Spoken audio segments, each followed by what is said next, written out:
Salam, hər birinizi xoş gördük. Əziz müəllimlər və abituriyentlər. Ekranda gördüyünüz suallar 11 may 2025-ci ildə OTK tərəfindən təşkil olunmuş blok imtahanının suallarıdır. Gəlin biologiya suallarına birlikdə baxaq. Biologiya suallarına izah vermək istəyən isə mən Şəlalə İbrahimova. Sualların etalon cavabları məndə yoxdur. Siz də şahidsiniz ki, hələ etalon cavablar dərc olunmayıb. Lakin sizlərə kömək məqsədi ilə, bir balaca istiqamət məqsədi ilə mən belə bir video çəkməyə hazır məqsəd qoydum qarşıma. Demək, ola bilsin ki, etalon cavablarla mənim izahımda bir qədər diqqətsizlik səhvlərim olarsa, yenə deyirəm, mədəni bir şəkildə videonun aşağı hissəsindən öz fikirlərinizi bildirə bilərsiniz. Yəni, səhvlik, diqqətsizlik insana məxsus olan bir keyfiyyətdir. Səhvlərindən qorxmamaq və səhvlərindən qorxmayaraq irəli gedən insanlar uğur qazanan insanlardır. Ona görə mən də insan olduğuma görə mənim də diqqətsizlik səhvlərim ola bilər. Sizin də diqqətsizlik səhvləriniz ola bilər. Gəlin vaxt itirməyək, suallara keçək. Beləliklə, sual 1. Ərik bitkisinin çiçək formuluna baxaraq hansı fikri bildirmək olmaz? Ərik bitkisi gül çiçəklilər fəsiləsinə aiddir. Və düstur olaraq biz ərik bitkisinə düstur yazsaq, K5, L5, Y sonsuz və D1 düsturunu yazıram. Nə üçün D1 yazdım? Ərik bitkisində bir dənə toxum olduğuna görə dişicik də 1-dir. Gəlin baxaq ki, mən düstura baxıb nəyi təyin edə bilmərəm. Çiçəyin əsas hissəsi çiçək yatağının üzərindədir. Çiçəyin əsas hissəsi erkəkcik və dişicikdir. Ümumiyyətlə, düsturda verilən hər bir hissə çiçək yatağının üzərindədir də. Yəni, mən erkəkcik və dişiciyin olduğunu bilirəmsə, formulda gördüyüm hər bir kasa yarpağı, ləçək hamısı çiçək yatağının üzərində olduğunu da bilirəm. Meyvə əmələ gətirə bilər bu çiçək. Bunu hələ bilmirik. Çünki tozlanma getməlidir, mayalanma getməlidir. Ondan sonra meyvə əmələ gəlməlidir. Düzdür, çiçəklərin üzərində dişicik var. Normal halda hər şey normal getsə, tozlanma, mayalanma olsa meyvə əmələ gətirə bilər. İki cinsli çiçəyə malikdir. Bəli, mən bunu 100% söyləyə bilərəm ki, erkəkcik də var, dişicik də var. Tam çiçəkdir, bəli. Kasa yarpağı, ləçəyi, erkəkciyi, dişiciyi var. Çiçək yatağı, çiçək saplağı da var, tam çiçəkdir. 2 qat çiçək yanlıqlıdır, bəli. Kasa yarpağı və ləçəyi varsa 2 qat çiçək yanlıqlıdır. Baxın, amma mən bu çiçəyin meyvə əmələ gətirib gətirmədiyini, tozlanma normal gedişatı olarsa dəqiq söyləyə bilərəm. Ona görə B bəndini seçmiş oldum. Şəkildə quşun bir orqanlar sisteminə aid olan skeletdir, sümük dayaq hərəkət sisteminə aid olan bir hissə verilib. Orqan sisteminin kütləsi döş əzələsinin kütləsinə bərabərdir. Yəni, mən skeletin kütləsini və döş əzələsinin kütləsini yazıram və digər əzələlərin kütləsini yazıram. Baxın, digər və suala qayıdıram. Deyir ki, skeletin kütləsi döş əzələsinin, yəni bir döş əzələsinin kütləsinə bərabərdir. Döş əzələləri 2 dənədir. Onda mən bunu 2x işarəliyim. Skeletin kütləsi döş əzələsinə dediyinə görə, əzələləri demədiyinə görə x işarəliyim. Digər əzələlər də döş əzələsinə bərabər olduğuna görə 2x işarəliyim. Və deyir ki, dayaq hərəkət aparatını 300 qramdır. Beləliklə, baxın, biz nə əldə eləmiş olduq? X üstə gələk 2x, üstə gələk 2x bərabərdir 300 qram tapdıq. X-ın bərabərdir 60 oldu.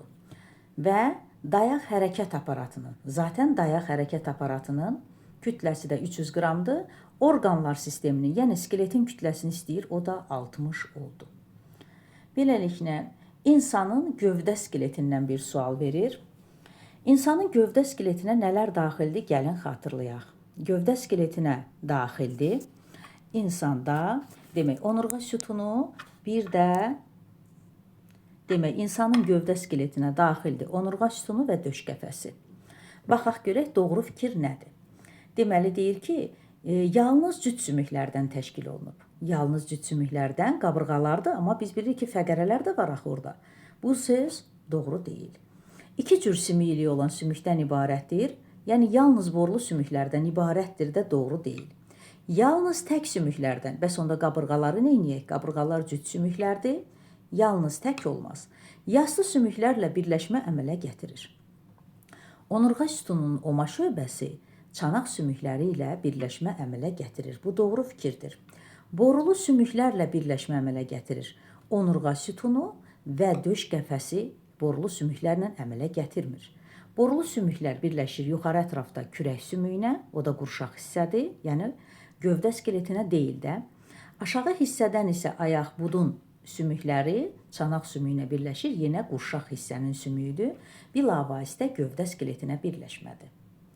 Beləliklə, 3-cü sualda cavabdır. Heyvanların neçəsində bilavasitə atmosferdən aldığı oksigen qazı hüceyresinə qanla daşınır. Deyir ki, atmosferdən aldığı oksigen onun qanı ilə daşınsın.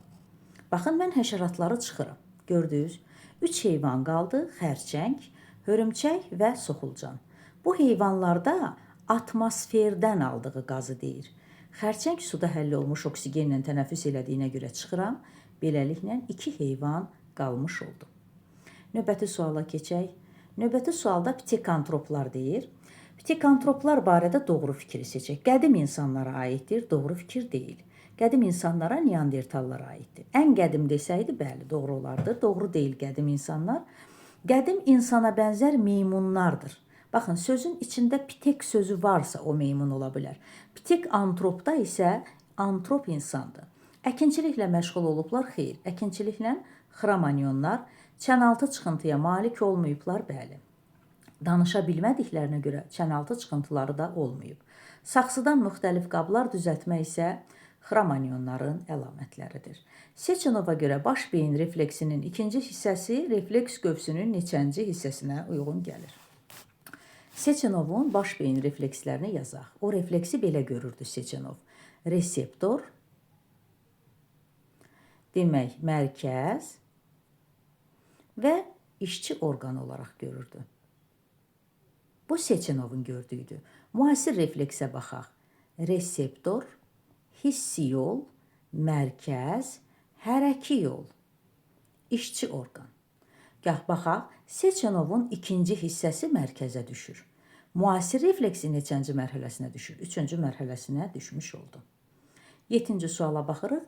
Şəkildə vəzilər haqqında hansı ifadə yanlışdır? Şəkildə sizə qulaqyanı, çənaltı, dilaltı vəzlər verilib, yəni ağız suyu vəzlər verilib. Yanlışdır sözünə xüsusilə diqqət eləyək. Boşluq həzmində iştirak edirlər. Ağız boşluğunda karbohidratı həzm edirlər. Ağız da bir boşluqdur. Doğru fikirdir, yanlış axtarıram. Sayları cütdür. Bəli, sayları cütdür, doğru fikirdir. Yanlış axtarıram. Bədən boşluğuna şirə ifraz eləyirlər. Bədən boşluğu deyəndə ağız boşluğu da bir bədən boşluğudur. Bəli, şirə ifraz eləyir. Zülalları parçalayan ferment sintez eləyirlər. Ağız suyunda zülalları yox, karbohidratları parçalayan fermentlər olur. Karbohidratları parçalayan ferment sintez eləyir, doğru fikirdir. Doğru olmayan istədiyinə görə D bəndi. Toxumlu qıcıların yox olduğu bir dövrdə yadımıza salmalıyıq ki, toxumlu qıcılarda nə vaxt yox olub? Trias. Trias sözündə 3 dənə tri. Tri üçlük deməkdir. Mən öz abituriyentlərimə də belə başa salıram ki, rahat yadda saxlasınlar. Çünki era və dövrlər çox tez yaddan çıxır. Trias sözündə tri var. Tri üçlük deməkdir. Demək, üçlükdə 3 dənə t hərfi ilə olan bir şey olmuşdu. 1. Tük yarandı, ilk məməlilər yarandılar, timsahlar yarandı və toxumlu qıcılar yox oldular. Gəlin, baxaq. Toxumlu qıcılar yox olur triasda. Trias. Beləliklə, tozlayıcı həşəratlar təbaşirdir, trias deyil. Dişlərin ixtisaslaşması perimdir, trias deyil. Quyruqlu lemurların meydana çıxması bu son dövrlərə yaxın müasir məməlilərdir, yenə təbaşir götürə bilərik. Diriopteklərin meydana çıxması, diriopteklər də meydana gəlib paleoneogendə, avstralopteklər və diriopteklər və istiqanlılıq, bəli, ilk məməlilər yarandığına görə istiqanlılıq götürə bilərsiniz. 9-cu suala baxaq. 9-cu suala müxtəlif yanaşmalar mövcud ola bilər, amma yenə də biz buna öz bildiyimiz kimi izah verməyə çalışaq. Beləliklə biz bilirik ki, 2-ci və 3-cü döş buğumunda nə var? Stigmalar var. Və qarıncığın da sonuncu buğumunda stigma yoxdur. qarıncığın sonuncu buğumunda stigma yoxdur. Mən sadəcə yerinə qoyacağam. Hansı cavab mənə 20-ni versə bu yanaşmadan, onda o cavabı da işarələyəcəm. A bəndi 7 ilə başlayıram. Dedim ki, qarıncığın sonuncu buğumunu çıxıram. Qaldı 6, düzdür? Və hər qarıncıq buğumunda 2 dənə stigma var, oldu 12. Üzərinə 4 gəlirəm, ikinci və üçüncü döş buğumunda olan stigmalar. Baxın, bu cavab mənə 16-nı verdi. Mən hansı cavab axtarıram? 20 olan cavabı axtarıram. Demək, A bəndi doğru deyil. Demək, B bəndini yoxlayaq. Rəqəm qoyub hesablamaq daha rahatdır, nəinki düstur çıxartmaq. Deməli, indi 9-a baxaq. 9-dan mən 1 çıxıram. Çünki sonuncu qarıncıq buğumlarında stigma yoxdur. Qaldı 8. 8-i 2-yə vururam. Oldu 16. 16-nın da üzərinə ikinci və üçüncü döş buğumunda olan stigmaları gəlirəm. Cavab 20-ni mənə verdi və B bəndi doğru cavab oldu. 10-cu sualda qadının uşaqlıq borularında nə baş verə bilər? Ovulyasiya baş verə bilər? Xeyr, yumurtalıqda baş verər. Cinsiyyət hormonu əmələ gələ bilər? Əmələ gələ bilməz. Yumurta hüceyrə tam yetişər? Əlbəttə, yumurta hüceyrənin tam yetişməsi uşaqlıq borularında baş verir. Sarı cisim yumurtalıqda baş yaranar, dölün inkişafı isə uşaqlıqda. Beləliklə, C bəndi doğru cavab oldu. Növbəti suala keçək.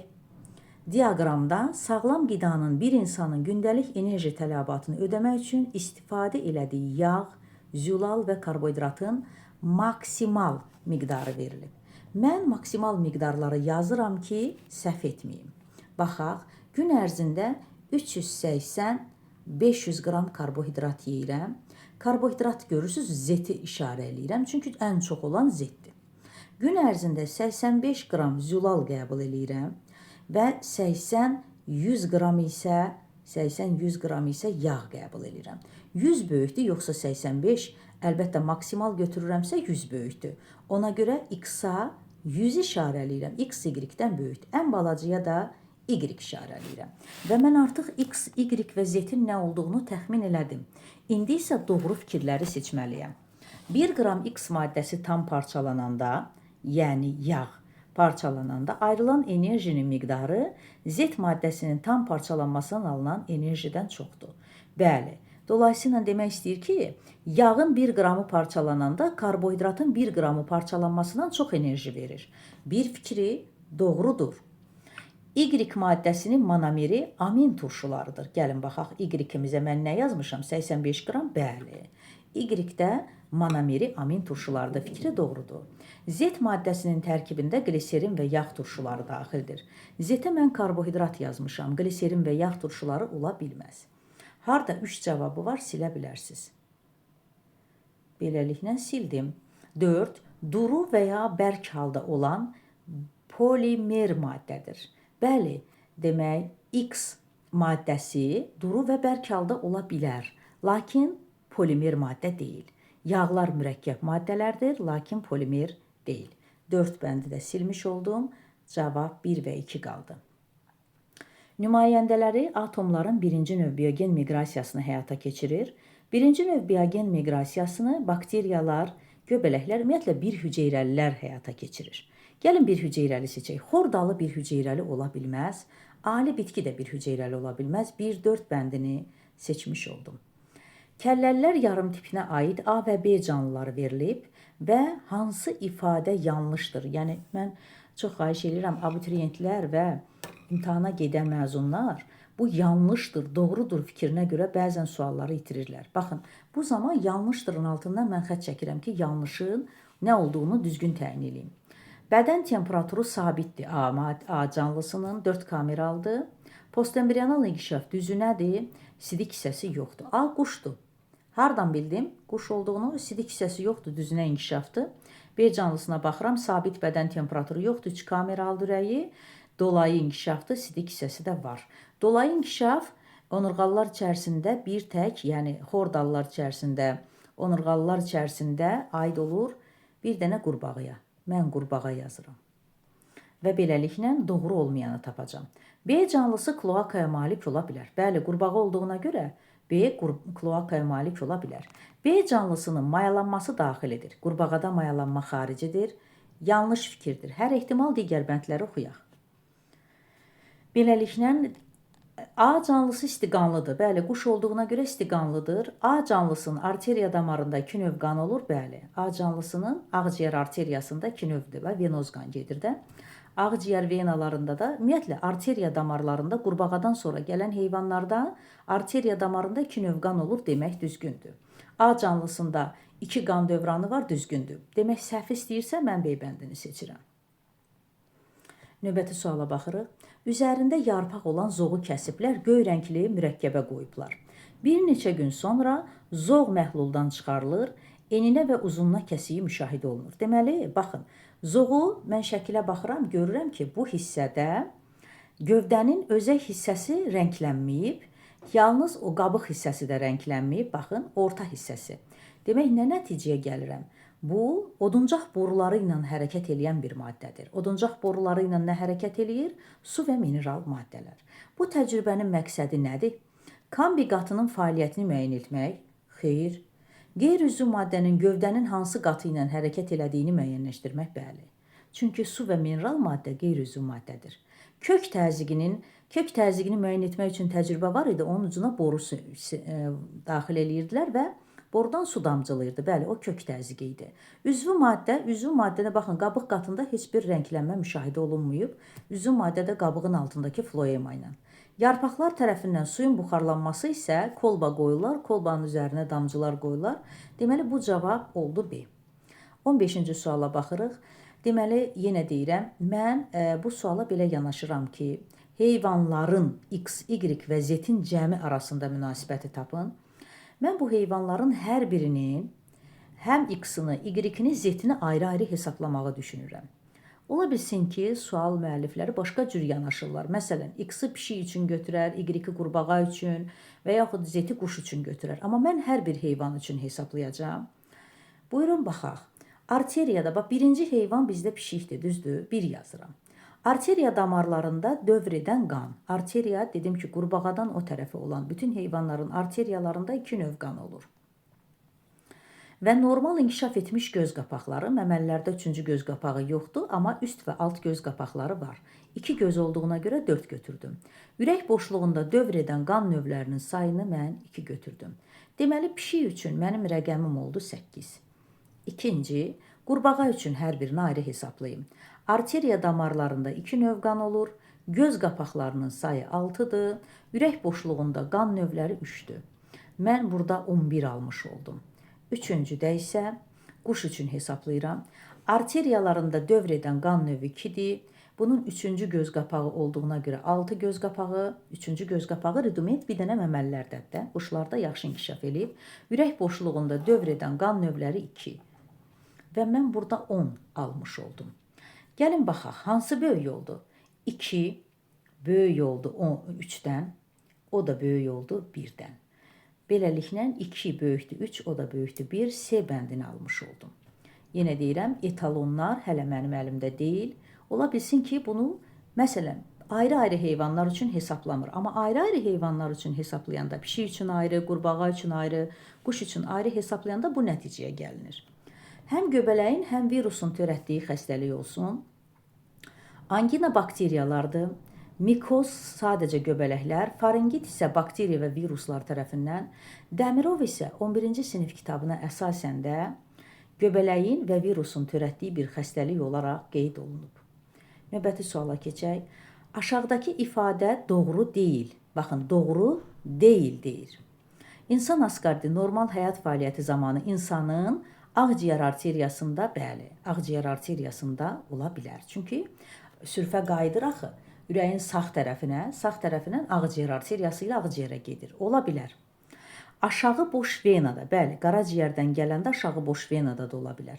Amma ağciyər venasında ola bilməz. Demin belə bir testləri var, biz belə bir testləri işləmişik artıq. Kiçik qan dövranına aid olan damarlarda ola bilər. Niyə ola bilər? Çünki biz asqaridi həm böyük qan dövranı orqanlarında, həm də kiçik qan dövranı orqanlarında, damarlarında götürə bilirik. 17-ci sualda cavab C bəndi. 18-ci suala baxıram. Yenə xatırladıram ki, mən etalonsuz, yəni hazır etalon mənim əlimin altında yoxdur və siz də şahidsiniz ki, hələ etalon çıxmayıb. Gəlin baxaq. Şəkildə mitoz bölünmənin müəyyən bir fazası göstərilmişdir. Bu canlının qametində neçə autosom, xromosom var? Mitoz bölünmədə, bax mən şəkilə baxıram, görürəm ki, mitoz bölünmədə tək xromatidli xromosomlar qütbə çəkilir. Demək, anafazadır da 4N 4C. Və başlayıram xromosomları saymağa. 2, 3, 4. 1, 2, 3, 4. 8 dənə xromosom görürəm. 4N-in bərabərdir 8 oldu. N-in bərabər oldu 2. Mənə deyir ki, qametində autosom xromosom. Qameti 2 xromosomludur. Autosom dediyinə görə 1 götürmüş oldum. Növbəti suala keçək. Amerika alimi Barbara McClinton ilk dəfə xromosom xəritəsi tərtib elədiyi bitki qarğıdalı bitkisidir. Seleksiyaçıların hansının seleksiyasında, hansı alim qarğıdalının seleksiyasında uğur qazanıb? Bu, hazır əzbərə dayanan materialdır. Xaçinov qarğıdalının seleksiyası ilə məşğul olan alimdir. Orta nisbi molekul kütləsi 360 min olan DNT molekulunda 400 sitozin var. DNT molekulunda DNT-nin molekul çəkisini göstərir. Mən isə nukleotit hesablamaq istəyirəm. Ona görə 360 mini mən bölürəm 300-ə. Çünki bir nukleotidin atom çəkisi 300-dür. Beləliklə mən 1200 cavabı aldım. 1200-ün 400-ü sitozindir. Bu molekulda 400-ü də guanindir. Yəni 800 artıq mən buradan çıxdım. 400 cavabını aldım. 400-ü də yarıya bölürsünüz. Sizdə 200 adenindir, 200 də timindir. Nə istəyir məndən? Maksimum neçə nukleotid 4 rabitə əmələ gətirə bilər? Sol tərəfi bir balaca təmizlik işləri aparaq. Mən burada maksimum dediyinə görə münasibət bildirmək istəyirəm ona görə. Baxın, 4 rabitələr nə əmələ gətirə bilər? 4 rabitəni. Əgər adenin və timin ortada gəlirsə, 4 rabitə əmələ gətirə bilər. Məndən maksimum istəyir. 4 rabitəni təkcə adenin və timin mi yaradır? Yox. Guanin və sitozin də zəncirin əvvəlində gələndə 4 rabitə yaradır. Maksimum istədiyinə görə mən adenin və timinləri ortada qoyuram. Bax, adeninləri və timinləri orta hissəyə qoyuram ki, maksimum olsun. Çünki guanin və sitozinləri zəncirin sonuna qoyacağam ki, onları da sayım. Axı məndən maksimum rəqəm istəyir. Ona görə də 400 mənim adeninlə timinimdir. Amma guanin və sitozini də zəncirin sonuna qoysam, daha böyük rəqəm alaram da. Ona görə 404 almış oldum. Növbəti suala baxaq. Maksimum dediyinə görə mən belə nəticəyə gəldim ki, guanin və sitozini zəncirin əvvəlinə qoyum. 404 400-dən böyük rəqəmdir. Ara neyronların cisimləri yerləşir. Ara neyronlar ümumiyyətlə mərkəzi sinir sistemini heç vaxt tərk eləmirlər. Həm cismi, həm uzun və qısa çıxıntıları mərkəzi sinir sisteminin içərisində olur. Daxili orqanların yaxınlığında sinir düyünləri yox. Baş beynin boz maddəsində bəli. Onurğa beynin ağ maddəsini seçə bilərəmmi? Onurğa beynin ağ maddəsi axı uzun sinir liflərinin meylin qişası ilə örtülməsindən yaranır. Ona görə ağ maddəni mən seçmirəm. Daxili orqanların divarında yerləşən sinir düyünlərində xeyr. Onurğa beynin boz maddəsində bəli. Yenə deyirəm, ara neyron mərkəzi sinir sistemini heç vaxt tərk eləmir. Ona görə də o əsasən boz maddənin əmələ gəlməsində rol oynayır. 2-5 cavabını seçdim. 22-ci sualda mənə yosunları verir. Çox sadə sualdır və deyir ki, yosunlar 200 metrdən daha dərində yaşasın. Qırmızı yosunları seçirəm. Elə rəngindən də seçmiş, aid eləmiş olaram. 1-3-5. Qonur yosunlar deyil, qırmızı yosunlar 200 metrdən daha dərində yerləşə bilərlər. Elə rənginə baxıb seçmək olar. Yumurta hüceyrəsində Y cinsiyyət xromosomu olsun, yəni dişi heterogametlik olsun. Toyuğu seçək. Pişik və şimpanze qurbağa seçmək olmaz. İlanı seçək və kəpənəyi seçək. 1, 5, 6 oldu cavab. 24-cü suala baxırıq. Erkək qıcının cinsi nəsli spordan başlanğıc alır. Erkək qıcının cinsi nəsli nədir? Protal. Protal spordan başlanğıc alır? Bəli. Yetkin bitki üzərində qamet əmələ gəlir. Xeyr. Qamet protalın üzərində əmələ gəlir. Yerüstü gövdəsinə spiralvari burulmuş yarpaqlar inkişaf eləyir. Düzdür, yarpaqları spiralvari burulmuşdu. Amma yenə deyirəm, axı biz qıcının yerüstü gövdəsini götürmürük. Qıcının ümumiyyətlə yerüstü gövdəsi olmur. Bu səbəbə görə mən bu sualı götürmürəm. Yerüstü gövdə sözünü işlətdiyinə görə. Kök sistemində əlavə və yan köklər olur, bəli. Yetkin fərdinin yarpaqların alt tərəfində sporangilər olur, bəli. 1, 4 və 5 bəndi götürdüm. Təsvir olunan metamorfoz prosesidir. Çox qəşəng sualdır. Gəlin, bir dənə burada cizgi çəkmişəm, onu silim. Və sonra işarələyək. Bəli. Baxaq, qurbağanın metamorfozu təsvir olunub. Hiss orqanlarının metamorfozda deyir, təsvir olunan metamorfoz prosesində yəqin doğruları götürəcəm. Hiss orqanlarının müxtəlifliyi artır. Doğru fikir deyil. Yan xət orqanını itirdiyinə görə artmır, azalır. Ürək mədəciklərinin sayı artır. Mədəcik bir dənə idi, elə bir dənə də qalıb. Qan dövranlarının sayı artır. Bəli, bir qan dövranı idi balıqlarda. Çömçəquyruq da balığın əlamətini daşıdığına görə. Barmaqlı ətrafların sayı artır. Bəli, barmaqlı ətrafları yox idi. İndi sayı başlayır artmağa. Burun dəliklərin funksiyası artır. Balıqların, yəni çömçəquyruq da balığın əlamətini daşıdığına görə yalnız qoxu bilmədə rol oynayır. Onlarda burun dəlikləri, demək, tənəffüsdə rol oynamır, gəlsəmələr tənəffüsdə rol oynayır. İndi isə çömçəquyruq sudan kənara çıxır, qurbağa olur və burun dəlikləri həm nəfəs almada, həm də qoxu bilmədə rol oynadı. Ürək boşluğunda olan qan növlərinin sayı azalır deyir. Balıqda bir növdür, qurbağalarda, çömçəquyruqda bir növdür, qurbağalarda isə demək 3 növ ürəyində qan var, azalmır, artır. Mən nə seçdim? 3, 4 və 5 seçdim.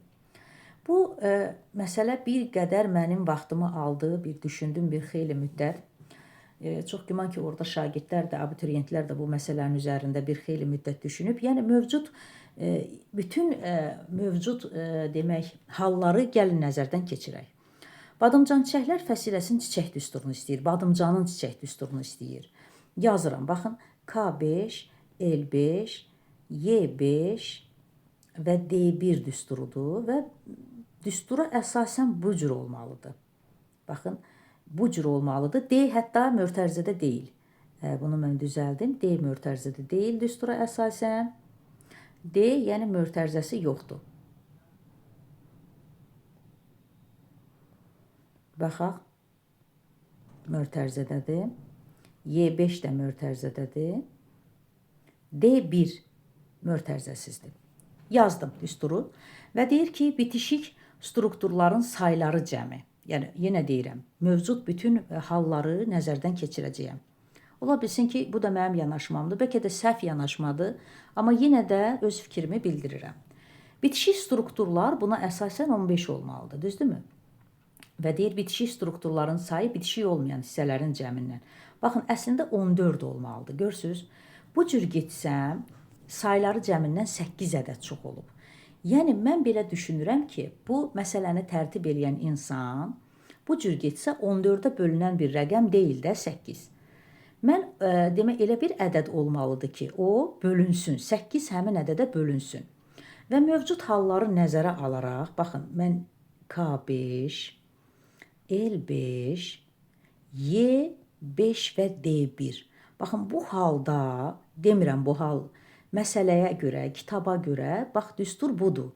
Amma mən 8 almağın bir yollarını düşünürəm də, çözümləri düşünürəm. Bu zaman bitişik strukturlarım olur 10, bəlkə də səhv yanaşmadı, yenə deyirəm, mən etalonu görməmişəm, bilmirəm.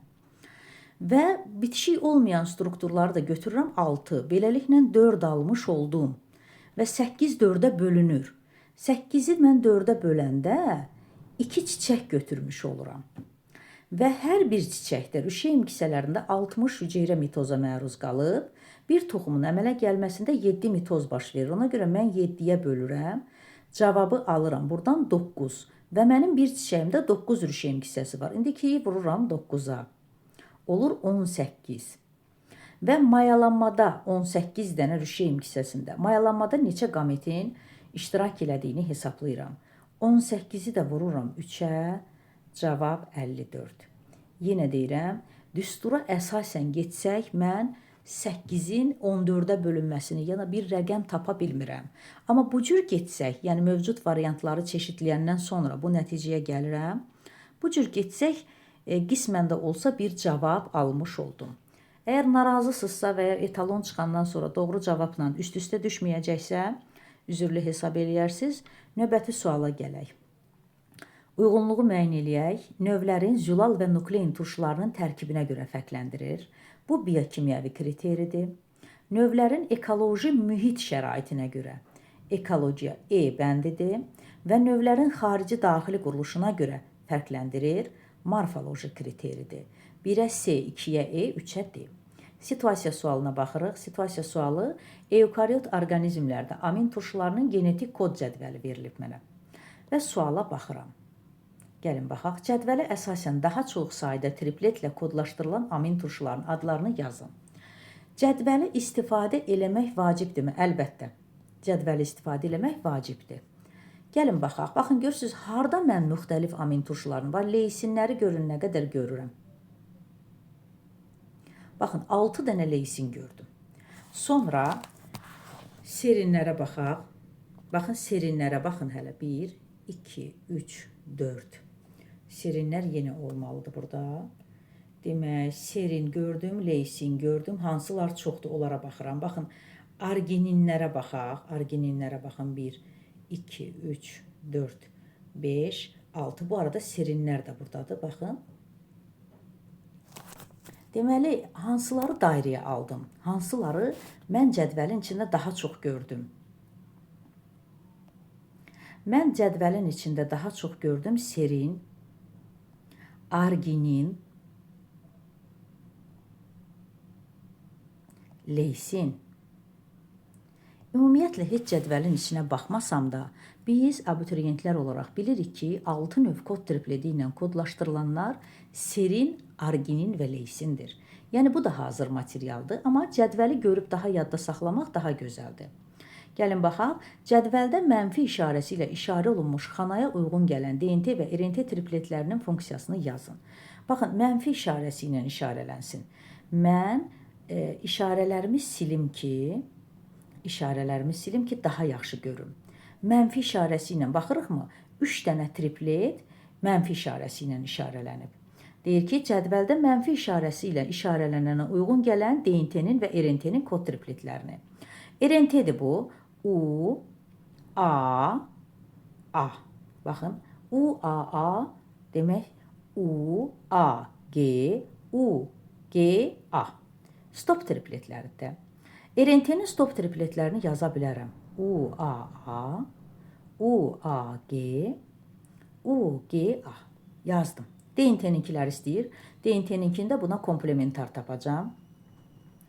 A, deməli, T, T, A, T, S, A, S, T. Bu DNT-nin stop tripletləridir, bunlar da RNT-nin stop tripletləridir. Deyir, bunların funksiyası nədir? Bunların funksiyası zülal sintezinin sona yetdiyini bildirmək. Yəni, onlar zülalın biosintezində iştirak eləmir, zülal sintezinin sona yetdiyi haqqında məlumat verir. Və 30-cu suala gəlirik. Əksər zülal zəncirinin əvvəlində yerləşən amin turşusunun adını istəyir. Biz də bilirik ki, bütün zülal zəncirinin əvvəlində RNT kodu UAG stop tripletidir, düzdürmü? UAG nəyi kodlaşdırır? Metianini kodlaşdırır. Metianini kodlaşdırır və onun DNT-nin kodunu istəyir. UAG-ni DNT-yə komplementar yazıram. T, baxaq bircə dəqiqə, DNT-nin kod tripleti UAG olsun. Üzr istəyirəm, mən burada səhv yazmışam. UAG əslində stop tripletidir. Gəlin bunu düzəldək. Bax, diqqətsizliyimə səbəb oldu. Düzəldək bunu. UAG stop tripleti olduğu halda mən onu UAG deyirəm. Deməli, start tripleti istəyir. Biz də bilirik ki, AUG start tripletidir. Start tripleti yenə deyirəm, metianini kodlaşdırır. Metianini kodlaşdırır. Metianini kodlaşdırır və mən RNT-nin kodunu da bildim. DNT-ni tapmalıyam. DNT də RNT-yə komplementar olmalıdır. AUG-a komplementar istəyirəmsə T, A, S. Deməli, metianini kodlaşdıran DNT kodu oldu T, A, S, RNT kodu AUG. Beləliklə, biz bugün təşkil olunan OTK suallarının izahını verdik. Əziz müəllimlər və abituriyentlər, Bu video sizə dəstək üçün çəkilir ki, ən azından cavablar çıxana qədər bir 70-90% cavablarınızı yoxlayasınız, biraz rahatlıq tapasınız. Ola bilər ki, mən də insanam. Bəlkə etalon cavablar çıxanda mənim cavablarımda bir diqqətsizlik olar. Çox xahiş edirəm, mədəni bir şəkildə fikirlərinizi bildirəsiniz. Mən də sizə öz fikirlərimi bildirəcəyəm. Səhv eləmək əlbəttə bir insana məxsusdur. Mən də bir insanam. Sağ olun, diqqətiniz üçün sizə minnətdaram.